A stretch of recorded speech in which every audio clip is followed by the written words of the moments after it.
اسرائیل کو طیاروں کے پرزے فراہم کرنے کا معاملہ، انسانی حقوق کے کارکنوں کا ایک بار پھر نیدرلینڈ کی حکومت پر مقدمہ۔ حزب اللہ کا اسرائیلی فوجی اڈے پر راکٹ حملوں کا دعویٰ۔ بائیڈن اور ٹرمپ کے درمیان پہلا صدارتی مباحثہ۔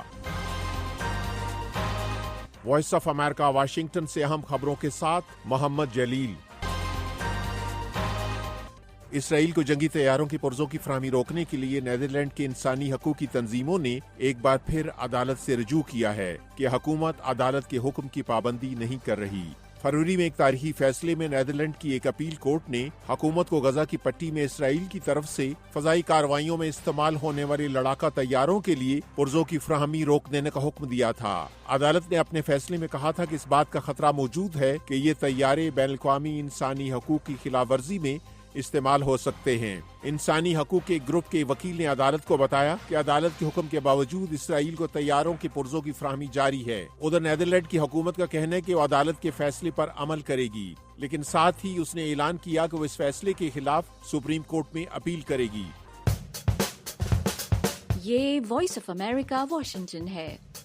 لیبنان کی عسکریت پسند تنظیم حزب اللہ کا کہنا ہے کہ اس نے لیبنان پر اسرائیلی حملوں کے جواب میں شمالی اسرائیل میں ایک فوجی اڈے پر درجنوں راکٹ فائر کیے ہیں۔ اس سے قبل اسرائیل کے ایک ڈرون حملے میں ایران کے حمایت یافتہ گروپ کا ایک جنگجو ہلاک ہو گیا۔ حزب اللہ نے جمعرات کو اسرائیلی فوجی ٹھکانوں پر حملوں کا دعویٰ بھی کیا ہے۔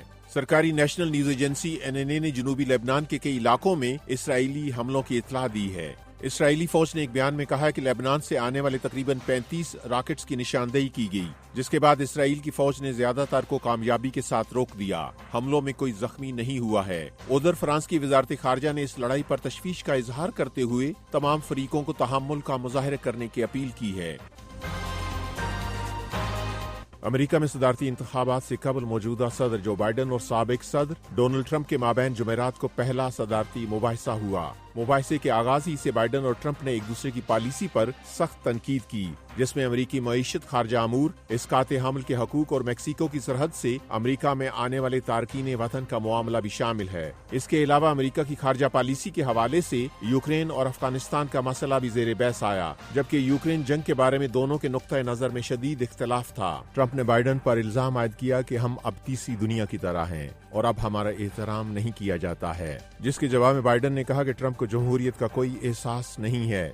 صدارتی انتخابات سے پہلے ہونے والی اس مباحثے کی میزبانی امریکی نشریاتی ادارے CNN نے کی، اور یہ مباحثہ اس کے ہیڈ کوارٹرز کے اسٹوڈیو سے براہ راست نشر ہوا۔ 5 نومبر کو ہونے والی صدارتی انتخابات سے پہلے بائیڈن اور ٹرمپ کے درمیان یہ پہلا مباحثہ تھا۔ نئی دہلی کے بین الاقوامی ایئرپورٹ کے ایک ٹرمینل کی چھت کو شدید بارش میں جزوی طور پر نقصان پہنچا اور کینوپی گرنے سے ایک شخص ہلاک ہو گیا۔ یہ حادثہ وزیر اعظم نریندر مودی کے ایئرپورٹ کی تزئین و آرائش کے منصوبے کے افتتاح کے چند مہینوں کے بعد پیش آیا ہے۔ آن لائن پوسٹ کی گئی تصاویر میں دیکھا جا سکتا ہے کہ ایئرپورٹ کے ٹرمینل کے قریبی حصے میں گرنے والے سٹیل کے گرڈرز نے کئی گاڑیوں کو کچل دیا۔ یہ ٹرمینل ملک کی اندرونی پروازوں کے لیے استعمال ہوتا ہے، جس کی وجہ سے کچھ دیر کے لیے یہاں سے مسافروں کی روانگی کو روک دیا گیا۔ بعد ازاں ایئرپورٹ سے پروازوں کو دوسرے ٹرمینل سے آپریٹ کیا گیا۔ یہ وائس آف امریکہ واشنگٹن ہے۔ اقوام متحدہ کی پناہ گزین ایجنسی کا کہنا ہے کہ غزہ میں صحت عامہ کے لیے درکار سہولیات کی شدید قلت کی وجہ سے زندگی بچانے کے کام میں رکاوٹ پیدا ہو رہی ہے۔ فلسطینی پناہ گزینوں کے لیے اقوام متحدہ کے ادارے کا کہنا ہے کہ صحت کے مراکز کی بہت کم تعداد فعال ہے اور ضروری ادویات اور ایندھن کی قلت کی وجہ سے ہنگامی طبی امداد کی فراہمی میں مشکل ہو رہی ہے۔ ادارے کا کہنا ہے کہ صحت کی سہولتوں کی فراہمی کے لیے مزید انتظار نہیں کیا جا سکتا ہے۔ رواں سال جنوری میں ادارے کے بعض ملازمین کے اسرائیل کے خلاف ہونے والے حملوں میں ملوث ہونے کے الزامات کے بعد کئی ممالک نے ادارے کی مالی امداد روک دی تھی۔ ادارے نے غیر جانبدار تحقیقات کا مطالبہ کرتے ہوئے خبردار کیا کہ فنڈنگ کی کمی غزہ میں جنگ کی وجہ سے لاکھوں فلسطینیوں کے لیے صحت کی دیکھ بھال کے کام کو خطرے میں ڈال سکتی ہے۔